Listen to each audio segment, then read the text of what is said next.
Caro amigo José Silvano, caros Manuel Cardoso e António Pimentel, senhores deputados, autarcas, minhas senhoras e meus senhores, deram-me meia hora e tentarei ser bastante eficiente nesse tema, porque não são todos os dias que temos a oportunidade de prestar contas e de, nessa prestação de contas, poder demonstrar na prática e não em termos meramente retóricos o que é que estamos a fazer para resolver os problemas e os diagnósticos que são conhecidos há décadas. O José Silvano conhece-me, vários aqui presentes também me conhecem, eu procuro rematar à baliza e ser bastante prático. Estou um bocadinho cansado, aliás, daqueles que batem no peito todos os dias dizendo que são a favor do combate ao despovoamento e da desertificação do interior, a favor dos territórios de baixa densidade, e depois, na prática, encontram sempre uma razão muito conveniente que tiram da gaveta, tiram do armário, para dizer, bom, mas essa medida é muito negativa, tem que encontrar uma alternativa. Foi isso que nos levou ao estado em que nos encontramos, do ponto de vista do interior. Não foi falta de talento, foi falta de coragem. E é sobre essa matéria que gostava de dispor nos próximos minutos para prestar contas e, além disso, para tentar projetar aquilo que me parece relevante neste evento tão importante que junta PSD e CDS, pela primeira vez, naquilo que é mais importante, que é no terreno. Eu também sou autarca, sou presidente de uma Assembleia de Freguesia. Ando sempre com os sapatos no terreno e procuro manter uma relação direta com os problemas e procurar, como todos os autarcas que aqui estão e que quero homenagear, para a resolução destes problemas.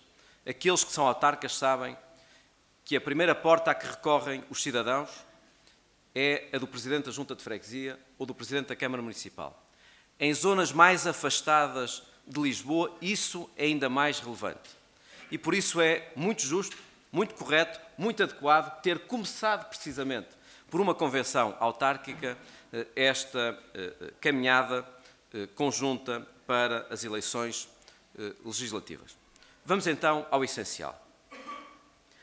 Eu não concordo e não me conformo com aquela ideia de quem procura arrumar o ambiente naquela caixinha muito conveniente dos custos de contexto.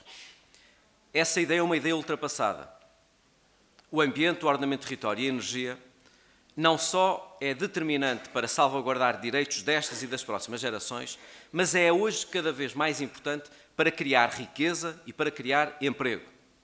Isso não é teoria. Não é alguém que gosta muito do ambiente e que agora está muito voluntarista a dizer o ambiente é muito bom para a economia. Não, isso faz parte da realidade concreta. Dou dois ou três exemplos. Primeiro, quando o desemprego em Portugal estava a crescer até 18%, felizmente já estamos muito longe disso, mas quando estava a aumentar até 18%, não só o desemprego não aumentou na área verde, como o emprego cresceu mesmo na área verde. Nós tivemos um crescimento de mais de 5% de emprego na área verde, quando o desemprego em Portugal estava a crescer. O que significa que existiu uma resiliência maior nessa área a uma adversidade relevante. Em segundo lugar, hoje, quando procuramos saber quais são as grandes tendências mundiais, europeias, nacionais, para investimento, para crescimento e para emprego, a resposta é quase sempre verde.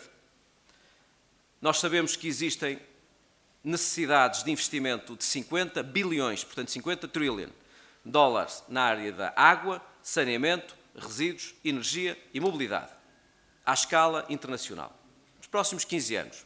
Sabemos que a economia verde representa 4 bilhões, portanto 4 trillion dólares de volume de negócios anual, que cresce a 4% ao ano. E, portanto, estamos perante uma realidade emergente.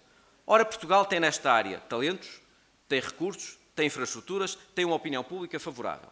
Se o mundo quer crescer com a necessidade de bens e de serviços verdes, e Portugal está em condições de, pela potencialidade que tem, beneficiar dessa procura, não temos mais do que fazer senão ousar, competir e vencer à escala internacional. E, portanto, recuso-me a colocar o ambiente nessa lógica dos custos de contexto ou apenas da salvaguarda de direitos. O ambiente é hoje um motor da economia, do crescimento e do emprego.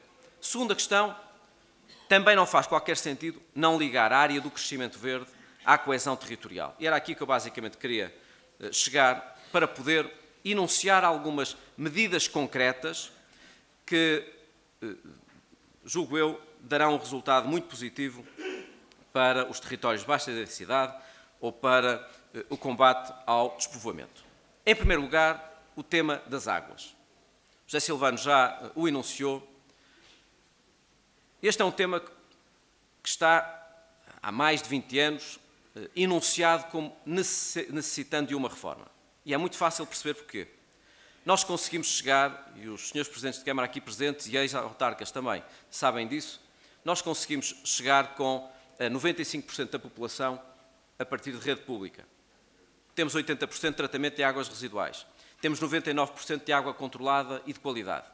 Mas temos, do outro lado, isto é, o reverso da medalha desta vantagem na universalidade e no acesso, o reverso da medalha, dizia, está associado com o facto de termos um setor que é insustentável económica e financeiramente. É um setor que tem receitas que são em 35% inferiores aos seus custos. É um setor que tem disparidades entre interior e litoral de 1 para 3, com prejuízo para os cidadãos do interior e para os municípios do interior. É um setor onde se perde 40% da água que se distribui e, em alguns municípios, 80%. Isto não acontece por acaso. Acontece porque sucessivos governos entenderam que o dinheiro devia ir essencialmente para as infraestruturas em alta, isto é, para a vertente onde estão os municípios e as águas de Portugal na captação e no transporte até à porta dos concelhos, e não para a reabilitação das redes municipais em baixa. E, portanto, tivemos autênticas autoestradas que foram desembocando em caminhos municipais. Porquê? Porque o dinheiro europeu foi totalmente orientado nos últimos anos para a vertente da alta. Isto é, obviamente, matéria que tem de ser resolvida e no âmbito dos fundos europeus que estão definidos está prevista esta inversão de estratégia. Há uma segunda razão que está, obviamente, relacionada com a falta de coragem para enfrentar este ineficiente desempenho ao nível da coesão territorial. Nós não nos conformamos com isso e avançamos para uma reforma do setor das águas que envolve várias dimensões. A dimensão mais importante, aquela que é mais alvo de discussão e que hoje ontem conheceu a sua versão definitiva com a promulgação pelo Sr. Presidente da República, é a agregação das 19 empresas da área das águas e do saneamento em 5 empresas. Essa fusão de empresas entre o interior e o litoral vai permitir harmonizar as tarifas naquela parte da água que é entregue aos municípios entre o interior e o litoral no prazo de 5 anos. E essa convergência é uma convergência aceitável e eu julgo que só mesmo por má vontade ou por estar demasiado concentrado no seu umbigo, se não tem conseguido perceber em alguns concelhos do litoral a razoabilidade desta reforma. Digam-me lá se não é aceitável que, para que nos concelhos do interior se possa baixar num só ano, num consumo médio de 10 metros cúbicos por família, que se consiga baixar 3,1 euros num só ano por mês na fatura mensal, que para isso os municípios do litoral tenham de enfrentar um acréscimo de 20 cêntimos ou 30 cêntimos por ano durante 5 anos. Acham razoável a contestação que alguns oferecem ou uma reforma que pede a esses concelhos do litoral um sacrifício de 20 cêntimos ou 30 cêntimos por ano, isto é, ao longo de 5 anos estamos a falar de 1,5 € ou 1 euro, de modo a que num só ano se possam baixar estes custos aos municípios do interior em 3 euros ou em 3,3 euros, 3,1 euros ou 3,3 euros. Eu julgo que não é razoável. Não é razoável não só por razões de coesão territorial, mas também porque o estamos a fazer num contexto de emagrecimento do Grupo Águas de Portugal. Nós não nos estamos a limitar a passar uma fatura do litoral para o interior, ou melhor, um cheque do litoral para o interior. Em qualquer caso, isso seria aceitável. Estamos a fazê-lo depois de termos conseguido assegurar um emagrecimento do Grupo Águas de Portugal, que está em curso e que estará concretizado até 30 de junho, que passa por reduzir em 2/3 os órgãos sociais, os administradores, a reduzir em 55% as chefias, passando de 255 para 115 diretores e coordenadores em todo o país, reduzindo em 92 milhões de euros os custos operacionais e, no fundo, em todo o período previsto de 30 anos, teremos uma redução de custos de 2.700 milhões de euros, uma redução de tarifas em 4.100 milhões de euros, de uma forma que assegura a sustentabilidade económico-financeira deste setor. Estamos, portanto, a falar de uma reforma que teve, obviamente, como centro da nossa intenção e da nossa ambição o combate ao despovoamento e a promoção da coesão territorial. Primeira questão. Segunda questão, a da fiscalidade verde. Na reforma da fiscalidade verde, bem sei que, do ponto de vista mediático, os sacos plásticos e a taxa do carbono acabou por ocupar a maior parte da discussão. Mas existem duas medidas da reforma da fiscalidade verde que têm uma grande importância para os territórios do interior. Em primeiro lugar, a derrama municipal, em segundo lugar, a fiscalidade florestal. Quanto à derrama municipal, aquilo que fizemos foi aquilo que o José Silvano defendeu na intervenção que fez. No âmbito da reforma da fiscalidade verde está previsto que se uma empresa tem mais de 50% do seu volume de negócios na realização de atividades económicas num concelho relacionadas com a extração de inertes, com as atividades mineiras, com as energias renováveis, barragens ou eólicas, com o tratamento de resíduos e, portanto, se tem mais de 50% do seu volume de negócios associado à utilização de recursos do território, a derrama municipal não vai para Lisboa ou para o Porto ou para Oeiras, onde está a sede social dessas empresas, não vai para os concelhos onde está a maior parte da massa salarial dessas empresas, vai para os concelhos onde estão a ser realizados esses projetos. Penso que, mais uma vez, fomos consistentes na prática e não apenas na retórica com esta ideia de promoção da coesão territorial. O mesmo aconteceu com o efeito da reforma da fiscalidade verde na fiscalidade florestal. Está lá previsto, como bem sabem, uma majoração em 30% para as contribuições que são feitas, uma majoração dos custos de IRS e de IRC nas contribuições feitas para a GIF e, portanto, para a floresta sustentável, como estão também previstas isenções e reduções de IMI para atividades de floresta sustentável. Em terceiro lugar, estou a procurar cumprir o meu tempo, em terceiro lugar, o tema do ordenamento do território, que foi colocado pelo Presidente da Conselhia do PSD nesta sessão inicial. Mais uma vez, não bastam fazer diagnósticos, não basta federar uma série de queixas, é necessário rematar à baliza e encontrar soluções.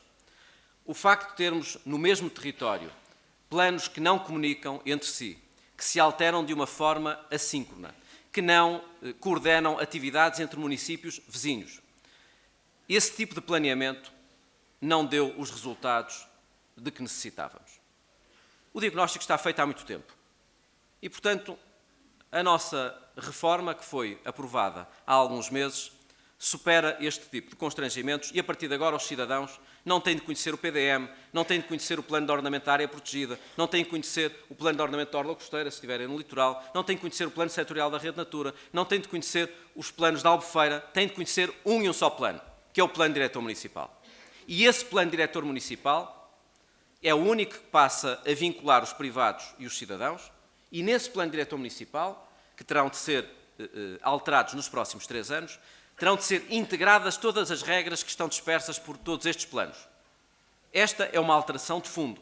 Nós sabemos que a competitividade do território precisa de um ordenamento do território que seja facilmente interpretado pelos cidadãos. Eu não concordo com aquela ideia de que o ordenamento do território é um tema para especialistas.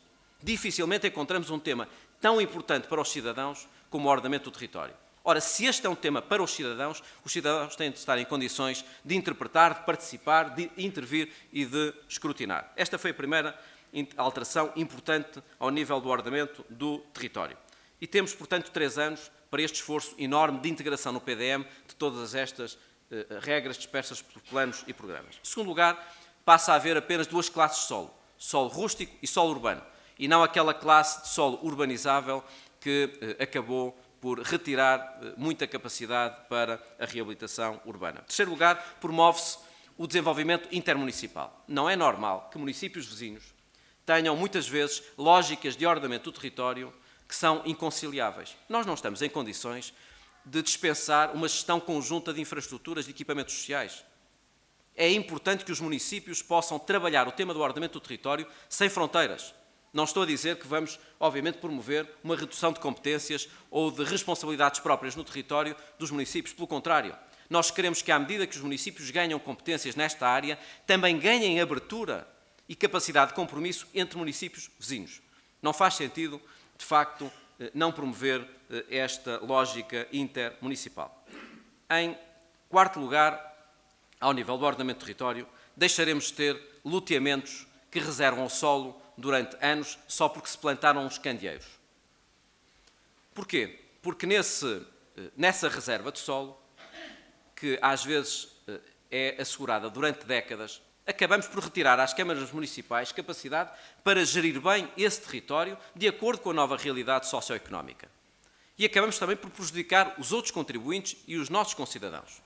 A partir de agora, os loteamentos têm um tempo de validade dos seus alvarás de 10 anos. E, portanto, não basta reservar solo e fazer lá uns arruamentos ou instalar uns candeeiros de iluminação pública para dizer eu agora disponho durante décadas deste espaço e, portanto, aqui ninguém lhe toca. Isso não é planeamento, isso é rigidificar o nosso ordenamento do território. Em último lugar, está prevista uma alteração, foi aprovada, que passa a colocar-vos no centro do debate sobre o ordenamento do território. O ordenamento do território é um tema demasiado sério e importante para que seja um tema dentro dos municípios ou entre os municípios e o Estado. Os autarcas sabem disso, estão próximos dos cidadãos, sabem disso. A partir de agora, os cidadãos passam a participar na conferência decisória. Imaginem, tem um projeto, uma fábrica, um estabelecimento comercial, uma casa. E dentro do município, lá se reúnem todos os parceiros e o município também pede uns parceiros à administração central, na área do ambiente, conservação da natureza, património. E esta era uma conversa que costumava ser entre serviços municipais ou entre serviços do município e do Estado. O cidadão vai passar a participar nessa conversa. E, portanto, quando chegar à altura de fazer a conferência decisória dos serviços sobre um determinado projeto, o cidadão está lá sentado. Está sentado nessa conferência decisória e vai poder participar nessa decisão, explicando, densificando os seus argumentos, clarificando algumas matérias. Isto é reforma do Estado. A reforma do Estado envolve estas dimensões concretas e não uma lógica meramente teórica de redefinição das funções do Estado. A reforma do Estado envolve transparência, envolve desburocratização, envolve simplificação, envolve modernização. Dou-vos outro exemplo do que acabo de referir. O licenciamento único ambiental. Os empresários aqui presentes sabem o que é passar pelo calvário, muitas vezes, desse licenciamento. Isso acabou. Muitas vezes como temos uma dúzia de regimes de licenciamento ambiental, às vezes uma fábrica tinha que apresentar um dossiê para um determinado regime ambiental, a mesma fábrica a apresentar para outro regime ambiental e o mesmo acontecia para uma dúzia de regimes ambientais. Isso acabou com aquilo que se designa por LUA, o licenciamento único ambiental. A partir de agora, temos um processo, um título, uma taxa, um interlocutor e uma plataforma. Significa, portanto, que o cidadão e a empresa têm de apresentar um único dossiê a uma única entidade e não têm de andar de seca para meca com o seu dossiê, muitas vezes com informação repetida. E a partir daí é um problema do que está atrás do guichê, é um problema do Estado. E teremos, portanto, em vez de processos que correm de uma forma sequencial, vão correr de uma forma paralela. O empresário apresenta o seu processo e depois, chegado esse processo à plataforma, essa plataforma digital, a Agência Portuguesa do Ambiente, é imediatamente disparado para todos os regimes de licenciamento ambiental que são avaliados em paralelo. No final existe um título. E esse título tem o averbamento de todas as licenças, como acontece na certidão permanente. E existe uma taxa, e não uma dúzia de taxas. E essa taxa será menor do que o somatório das taxas anteriores. E teremos poupado tempo, sem poupar a capacidade de escrutinar esses projetos. Porquê? Porque quando temos uma dúzia de regimes a correr em paralelo de licenciamento ambiental, estamos, no fundo, a ter um tempo final que é menor do que o somatório desses tempos. Continuando com questões concretas que julgo que foram importantes para promover a coesão territorial e combater alguns dos problemas que estão identificados há muito tempo. A lógica da reabilitação urbana. Eu sei que o líder do Partido Socialista ainda não percebeu isso. acha ainda que o problema é apenas de financiamento. É sempre mais fácil falar de dinheiro, porque nessa conversa sobre dinheiro acaba por poder esconder-se a nossa incapacidade para reformar. Eu sei que o Partido Socialista está agora numa fase que substitui o verbo reformar pelo verbo revogar, mas não pode fazê-lo a qualquer custo, sem debate público e sem o nosso escrutínio. Isso está, obviamente, também relacionado com a reabilitação urbana. Sei que muitos, à nossa esquerda, acham que o que falta é dinheiro para a reabilitação urbana, que basta haver dinheiro para haver reabilitação urbana. E eu convido-os a olhar para os últimos 15 anos. Faltou dinheiro para a reabilitação urbana? Faltou capacidade para nos endividarmos no exterior com o custo que hoje conhecemos? Não acabou por ser bastante fácil esse endividamento e até com custos económicos bastante baixos?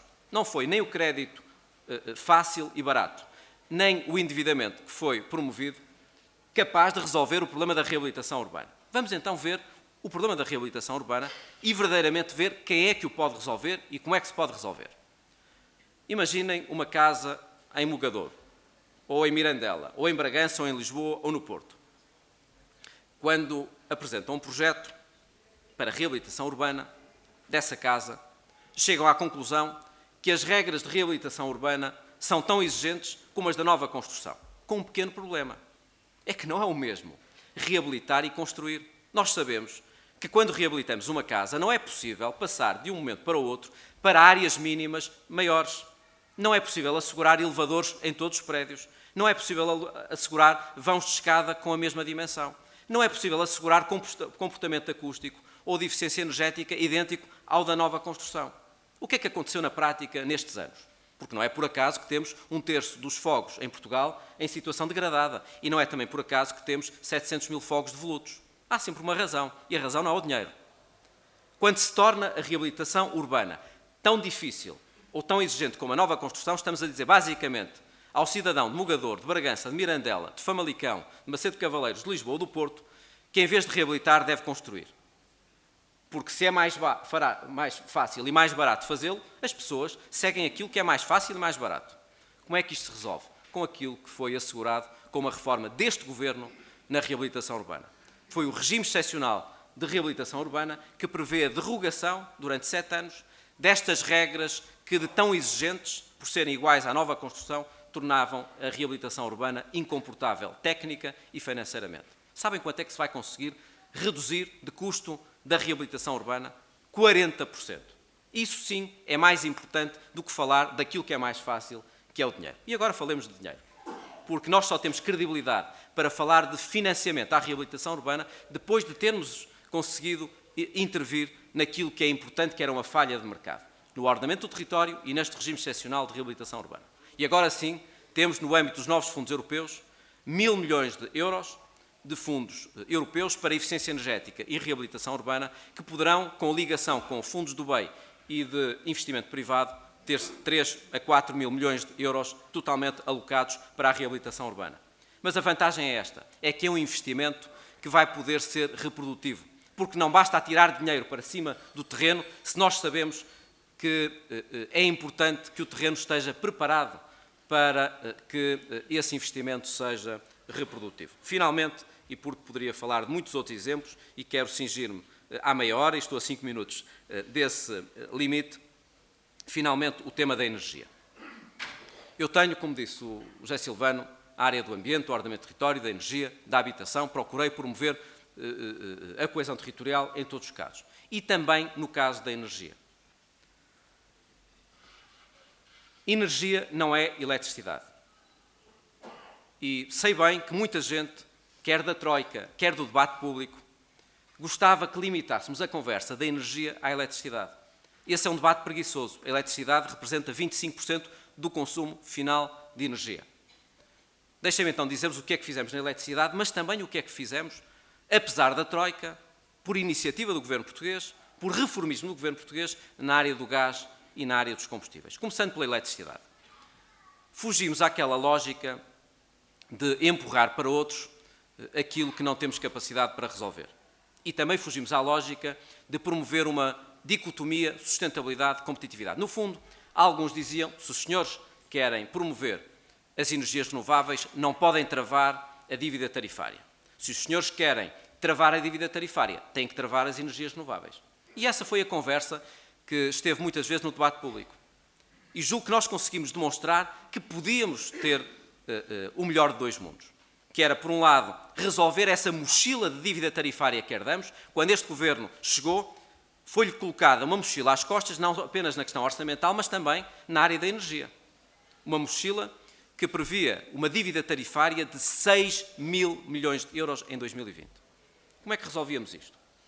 Uma hipótese era fazer como aos outros, empurrar com a barriga outros que paguem no futuro. Isso não é aceitável para o PSD e para o CDS-PP. Outra opção era dizer, os cidadãos que paguem. Vamos aumentar as tarifas em 13% a 14% durante 3 anos. Era o que seria necessário para remover essa dívida tarifária. E havia uma terceira hipótese, complexa, difícil, exigente, não isenta de controvérsia e de contestação das empresas de energia, mas determinante para o nosso futuro, que foi cortar 3.400 milhões de euros nas rendas excessivas, em toda a área da eletricidade, de modo a que as tarifas aumentassem 1,5% a 2% e não 13% a 14%. E, ao mesmo tempo, conseguimos aumentar a penetração das renováveis nos últimos 3 anos de 45% para 62%. Repararam que aquela conversa de que este governo tinha travado a aposta nas renováveis desapareceu. Já não se ouve, porque os números não falham. As renováveis aumentaram, no meio da crise, nos últimos 3 anos, de 45% para 62% do consumo final de eletricidade. A nossa dependência energética baixou este ano para níveis históricos. Há 20 anos que não tínhamos uma dependência energética do exterior tão baixa, 70%. Em 2005 era de 90%. E conseguimos fazê-lo ao mesmo tempo que cortamos nas rendas excessivas. E ao mesmo tempo tivemos coragem para dizer à Europa que agora era a altura da Europa fazer a sua parte e que não queríamos continuar a ter um mercado da energia que terminasse os Pirineus, que queríamos interligações e que não aceitaríamos qualquer pacote para clima e energia que não assegurasse 10% de interligações até 2020 com França e 15% até 2030. Qual é a vantagem? Baixar custos. Com as interligações conseguiremos baixar os custos da eletricidade na Europa em 40 mil milhões de euros. Isto na parte da eletricidade. Vamos então ao gás. Porque aqueles que pagamos a fatura, todos os meses sabemos que o tema do gás é um tema importante como o tema dos combustíveis. As estatísticas que foram divulgadas há alguns dias demonstram que o Governo teve razão, quando disse, ao contrário de várias pessoas, que energia não era eletricidade e que tínhamos a enfrentar o tema do gás. Os preços do gás em Portugal são, por comparação com a média europeia, mais elevados. Isso não acontece por acaso, meus amigos. Acontece por 2 razões. Em primeiro lugar, porque se fizeram infraestruturas de uma forma exagerada e que estão a ser pagos por todos nós. O terminal de Sines está ocupado num terço e as infraestruturas de gás não estão a ser plenamente utilizadas. Mas estão a ser pagas. Estão a ser pagas pelas nossas tarifas. Alguém tomou decisões sobre este tema no passado. E é importante ter memória sobre estas questões. Em segundo lugar, porque se assegurou à empresa que importa gás da Nigéria e da Argélia um nível insuficiente de partilha de encargos e de benefícios com os consumidores. E, portanto, se alguma coisa corresse mal, os consumidores pagavam. Se alguma coisa corresse bem, como aconteceu na prática, os consumidores não beneficiaram desse benefício da empresa para baixar as tarifas. E eu não me conformei, este Governo não se conformou com essa situação. E por isso alargamos a contribuição extraordinária do setor energético a esses contratos take-or-pay de importação de gás da Nigéria e da Argélia. Isso vai-se verificar na prática, esse efeito positivo, no dia 1 de julho. Sabem quanto é que conseguimos, com esta medida, promover de redução das tarifas? 7% a 12% de redução das tarifas de gás a partir de 1 de julho. Portanto, quando veem na televisão algumas empresas contestando algumas decisões que tomam, não se deixem comover. Na medida em que sempre disse que era Ministro da Energia e não Ministro das Empresas da Energia. Não é por falta de talento ou de compreensão teórica que algumas reformas se não fazem. É por falta de coragem. E, uma vez mais, esta reforma demonstrou que conseguimos concretizar uma decisão importante. A concluir, sei que estou a 30 segundos. A concluir... então ainda posso... mas isso é uma ótima notícia. Bom, para alguém que gosta de falar como eu, essa foi uma ótima notícia. Muito bem. Procurarei, então, ainda ocupar algum tempo enquanto o Ministro Poiás Maduro não chega, E, portanto, peço ao José Silvano que me faça sinal quando for para concluir. O tema dos combustíveis. Em Portugal, os combustíveis low cost, ou combustíveis simples, portanto, sem aditivos, eram apenas do benefício dos cidadãos que viviam perto das grandes superfícies, dos hipermercados. Portanto, 30% dos cidadãos em Portugal podiam abastecer o seu automóvel, e as empresas também, com esses combustíveis simples, com um custo muito mais baixo, porque viviam no litoral, viviam ou vivem perto dessas grandes superfícies. Acham isto aceitável? Que só porque alguém vive em Bragança, ou em Mogadouro, ou em Macedo de Cavaleiros, ou na Guarda, não possa beneficiar dos combustíveis low cost? Eu julgo que não. Por essa razão, esta reforma que foi realizada e que está na prática em concretização há 3 semanas, foi aprovada por unanimidade na Assembleia da República e já deu alguns resultados positivos. Julgo que temos que esperar um bocadinho mais para que se possa ir mais longe nesses resultados, mas em apenas 3 semanas esses resultados já se fizeram sentir. Conseguimos baixar em 3 cêntimos, em média, o preço desses combustíveis por comparação com os combustíveis aditivados. As empresas reagiram de uma forma diversa, umas mantiveram os combustíveis premium com o combustível simples, low cost, e retiraram o combustível aditivado, outras mantiveram o combustível aditivado com o combustível simples e eliminaram o combustível premium. É bom, significa que as empresas se não consertaram e que reagiram de uma forma diversa a esta reforma. É sempre bom termos reformas que promovem a concorrência. Mas comparando o combustível simples com o aditivado, portanto low cost com o aditivado, tivemos uma redução média de 3 cêntimos. Nós queremos mais, mas estes 3 cêntimos já foram, de alguma forma, úteis e, na prática, já se verificaram. 3 cêntimos representa 1,8 euros de poupança sempre que vamos abastecer o automóvel com 60 litros. Significa, no total do país, para todos os consumidores, uma poupança de 200 milhões de euros. Portanto, não me digam que uma reforma que, para já, criou condições para poupar 200 milhões de euros aos consumidores não foi importante. Aconteceu com esta reforma um pouco como a reforma da fiscalidade verde. Lembram-se que, quando a reforma foi apresentada, vários líderes de opinião, vários editoriais, vários sobe e desce nos jornais me puseram com uma setinha para baixo. Lá me disseram que isto ia fracassar. E os cidadãos deram uma resposta notável, nomeadamente os sacos plásticos. Demonstraram que tinham uma capacidade de reorientar comportamentos muito superior ao preconceito de muita gente que condenava esta reforma a um fracasso. E os cidadãos sabem bem, no âmbito da fiscalidade verde, que é importante ter liberdade de escolha, como acontece com os combustíveis simples. A liberdade de escolha é, aliás, uma matéria em que esta maioria está, obviamente, capacitada para intervir de uma forma muito credível. Quando nós pagamos IRS, não temos escolha. Trabalhamos e pagamos. Quando nós pagamos IRC, não temos escolha. Produzimos e pagamos. Mas quando nós consumimos água, temos escolha. Quando nós consumimos energia, temos escolha. Quando nós transportamos as nossas compras no supermercado, temos escolha. Ora, não acham que faz sentido ter maior liberdade de escolha para os cidadãos, de forma a, tributando mais aquilo que poluímos e degradamos, podemos tributar menos aquilo que oferimos ou geramos? Julgo que essa reforma da fiscalidade verde, como a reforma dos combustíveis, demonstraram a importância da liberdade de escolha para promover a concorrência. Em síntese, procurei demonstrar, meus caros amigos, que estas coisas não são teóricas, são práticas. E que nos apresentaremos nas próximas eleições com o sentimento de dever cumprido, na recuperação orçamental, na recuperação financeira, na nossa credibilidade, mas também na resolução de muitos problemas associados à coesão territorial. Mas apresentar-nos também numa perspectiva em que somos ainda aqueles que mais ambicionam, que mais querem e que mais reformam. Razão pela qual celebramos um compromisso para o crescimento verde, numa altura em que tantos defendem compromissos. Nós conseguimos celebrar um contrato com 82 organizações da sociedade civil, desde a área financeira, a área empresarial, as ONGs, as fundações, um contrato. Porquê? Porque os empresários sabem que mais do que recear metas ambientais ambiciosas, receiam não saber com o que contar. Os empresários sabem que, desde que saibam com o que contar, são capazes de empreender, ousar, competir e vencer.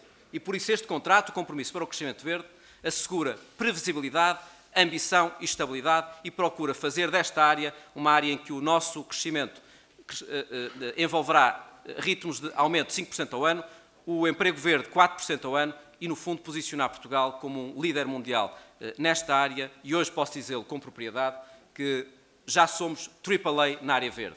Isso não é dito por mim, é dito pelo Secretário-Geral das Nações Unidas, é dito pelo Secretário-Geral da OCDE, é dito pela Comissão Europeia, pelo Banco Mundial. Essas organizações dizem que Portugal não fez da crise uma razão para hesitar, para transigir, para adiar, fez da crise uma razão adicional para ousar, para liderar, para colocar o ambiente no centro das nossas preocupações, não só geracionais, mas principalmente económicas e sociais. Bom trabalho.